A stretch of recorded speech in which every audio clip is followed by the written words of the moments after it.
Hello and a very warm welcome. I am Gushin Garland and you're watching Firstpost. In the next few minutes, I get you the top 40 updates from around the world, only here on Fast and Factual. Let's get started.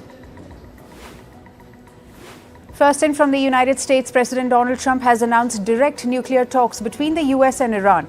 He added that the discussions would be very high level and not involve surrogates. Iranian Foreign Minister Abbas Araghchi has also confirmed the meeting. However, he said that it was an indirect meeting that will take place in Oman. Israeli Prime Minister Benjamin Netanyahu has met President Donald Trump. During the meeting, the Israeli leader vowed to eliminate the trade deficit with the US. This as Netanyahu rushed to the US to hold talks after the Trump administration announced 17% tariffs on Israeli imports. Trump and Netanyahu also discussed the Gaza war. Trump reiterated his stance on the US takeover of Gaza. He said if you move the Palestinians to different countries, Gaza could be turned into a freedom zone. He said that he would take the war in Gaza to stop Trump's US takeover bid has been globally condemned as a proposal for ethnic cleansing. The US Supreme Court has allowed Donald Trump to deport alleged gang members to Venezuela using a 1798 wartime law. However, it will apply certain limits. In a 5-4 ruling, the court granted permission to lift a Washington-based judge's order that temporarily blocked the deportations. The White House has rejected reports of halting reciprocal US tariffs. The clarification followed false reports of Donald Trump planning to implement a 90-day pause in tariffs for all nations except China. The false reports led to a brief lift in the markets, which had been down since Trump announced reciprocal tariffs on April 2nd. Tensions continue to rise between the US and China amid Trump's tariffs. Beijing said it would fight the Washington's tariffs to end after the Trump threatened an additional 50% levy on Chinese imports. The threat followed China's 34% counter-tariff announcement. China said Trump's tariffs are a unilateral bullying practice. South Korea has scheduled a snap presidential election for June 3rd. The election announcement followed the recent impeachment and removal of Yoon over his martial law bid. Several prominent figures have already announced their candidacy, with opposition leader Lee Jae-myung emerging as a frontrunner in the polls. Rwandan President Paul Kagame said that countries sanctioned in Kigali could go to hell. The remarks followed sanctions imposed on Rwanda over its involvement in the eastern DR Congo conflict. The Rwandan-backed M23 group has taken swathes of DR Congo. A massive fire broke out at a waste disposal center in Paris. The blaze sent thick black smoke billowing across the city's skyline. Authorities deployed 200 firefighters and 60 fire trucks to battle the fire. A US-Russian crew has taken off to the International Space Station. The crew included NASA and 2 Russian astronauts. They lifted off in a Russian Soyuz MS-27 spacecraft from the Russian leased launch facility in Kazakhstan. The trio will spend about 8 months at the orbiting outpost. In climate news, severe storms have devastated parts of the US South and Midwest, leaving at least 18 people dead and triggering widespread flooding. Rivers continue to rise, especially in areas like downtown Frankfort, Kentucky, where roads are closed and power and gas have been shut off. Authorities across several states from Texas to Ohio are working to contain the damage as relentless rain continues to batter already waterlogged communities.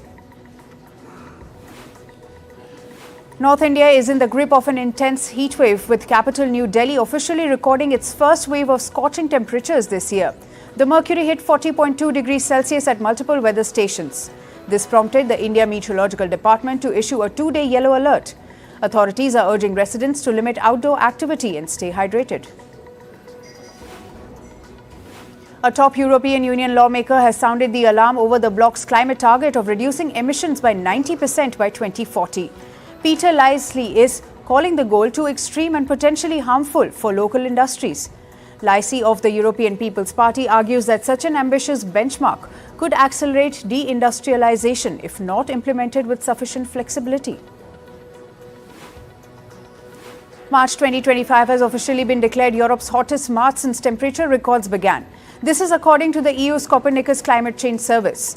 The month also marked the world's second warmest March globally, continuing a 21-month streak of record-breaking temperatures. Scientists warn that both severe droughts and flooding hit the continent in different regions. A new environmental report by New Zealand's Ministry for the Environment warns of a biodiversity crisis, with many native species facing extinction. The Our Environment 2025 report reveals that 76% of freshwater fish, 93% of frogs and 94% of reptiles are at risk. It also highlights declining freshwater quality due to E. coli contamination, while noting improvements in air quality.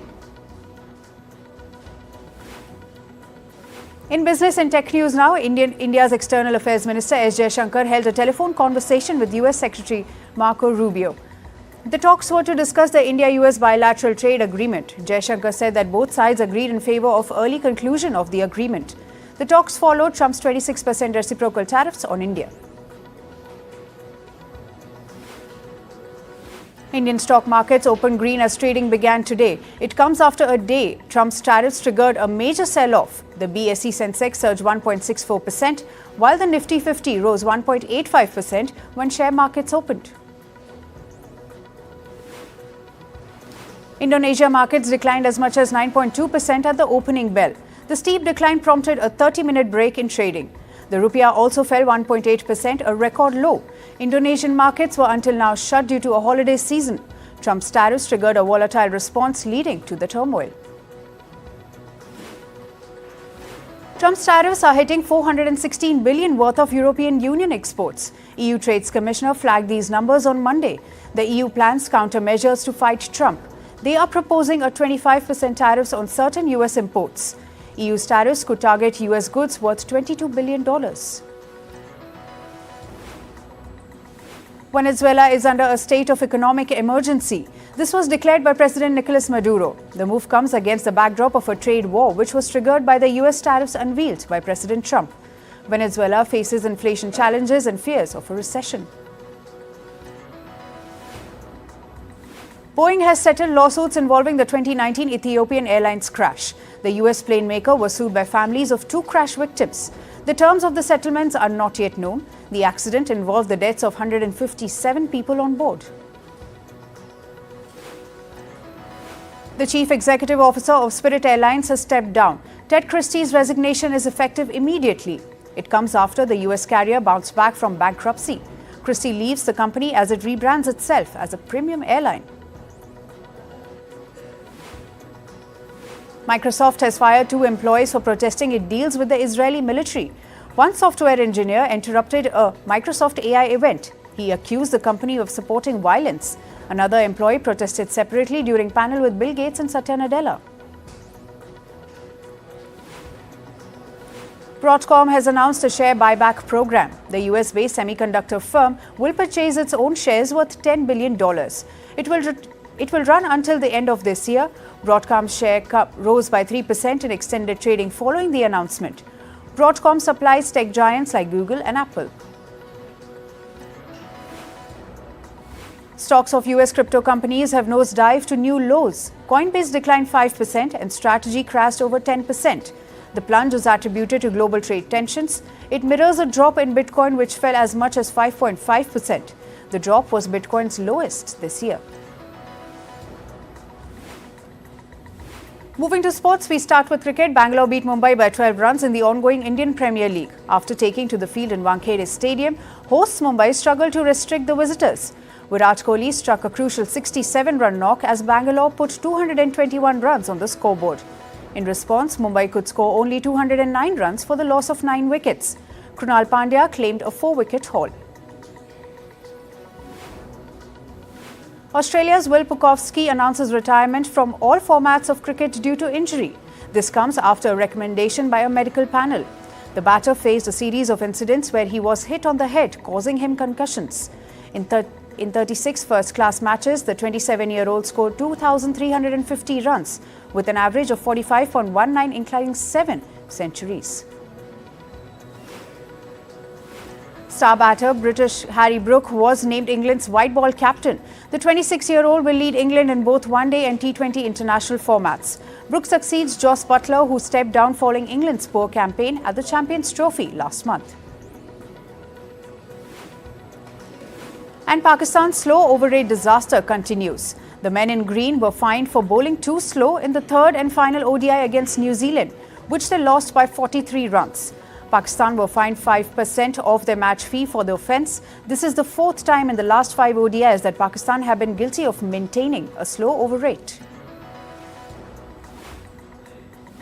In football, Newcastle beat Leicester City 3-0 in the Premier League. Jacob Murphy struck a brace at the start to give Newcastle a 2-0 lead. Harvey Barnes extended the lead to 3-0 late in the first half, which remained the final scoreline. With this, Leicester became the first side in English Football League history to suffer 8 successive home league defeats without scoring.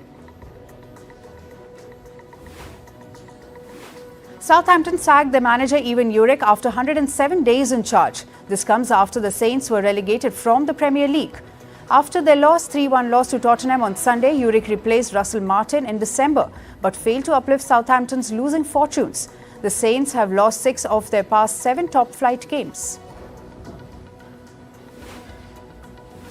In tennis, India's Yuki Bhamri and Australia's Alexei Popyrin crashed out Monte Carlo's Masters. The men's doubles pair lost out to the Australian-German rivals 5-7, 7-5, 10-5 in their round of 32 match. This marks the end of Indian campaign at the Monte Carlo Masters. In badminton, star shuttler PV Sindhu and Lakshya Sen will lead India's challenge at Asia Championship. Women's world number 17 Sindhu will begin her campaign against her world number 36 rival from Indonesia. Meanwhile, men's world number 16 Lakshya Sen will face the world number 14 Li Chia-hao of the Chinese Taipei. In archery, 4-time Olympian Deepika Kumari and veteran archer Atanu Das will lead India's challenge at the Archery World Cup 2025 starting today. Deepika Kumari, India's most successful archer at the World Cup with 36 medals to her name, will feature in women's recurve archery, while Atanu Das will be seen in action in men's recurve event. India have sent a 16-member archery team to the World Cup in Florida comprising 8 men and 8 women. In Formula 1, Ryo Hirakawa left Alpine to become a Formula 1 reserve driver at Haas. This comes after Hirakawa's impressive run for Alpine in Japanese Grand Prix practice at Suzuka. The 31-year-old has won the 2 World Endurance Championship titles so far, and his experience at Toyota is seen as an asset in his new role at Haas. Finally, in entertainment news, singer and model Cassie Ventura is expected to testify under her real name in the federal criminal trial against her ex-boyfriend Sean Diddy Combs. US prosecutors have confirmed her central role in the investigation, alleging she was a primary victim of a violent and manipulative criminal enterprise run by Combs. Her testimony, scheduled for May, is expected to be a key moment in a high-profile case. Pop legends Madonna and Elton John have officially buried the hatchet after decades of public tension. The two icons shared a warm moment backstage at Saturday Night Live, where Elton performed a musical guest.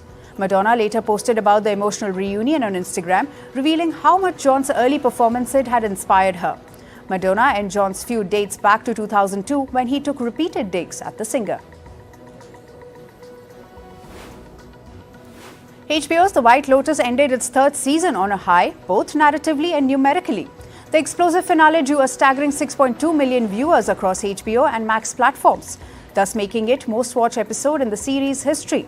That's a 30% jump from previous episode and a 51% increase from last season's finale. Christopher Nolan is gearing up for his most mythological venture yet with The Odyssey. Reports from Italy suggest that Robert Pattinson is set to play Hermes, the Greek god of speed, wit and messaging. Based on Homer's epic, the film will follow the perilous journey of Odysseus across treacherous seas. And finally, 2-time Academy Award winner Alfonso Cuarón has confirmed that he is in early discussions to direct the next James Bond movie. The filmmaker, best known for Gravity and critically acclaimed Harry Potter and The Prisoner of Azkaban, revealed his desire to bring a fresh perspective to the iconic franchise. With Amazon now overseeing Bond's future, fans are eager to see how Cuarón's visionary style could redefine 007 for a new generation. That's all for today. Thank you for joining us.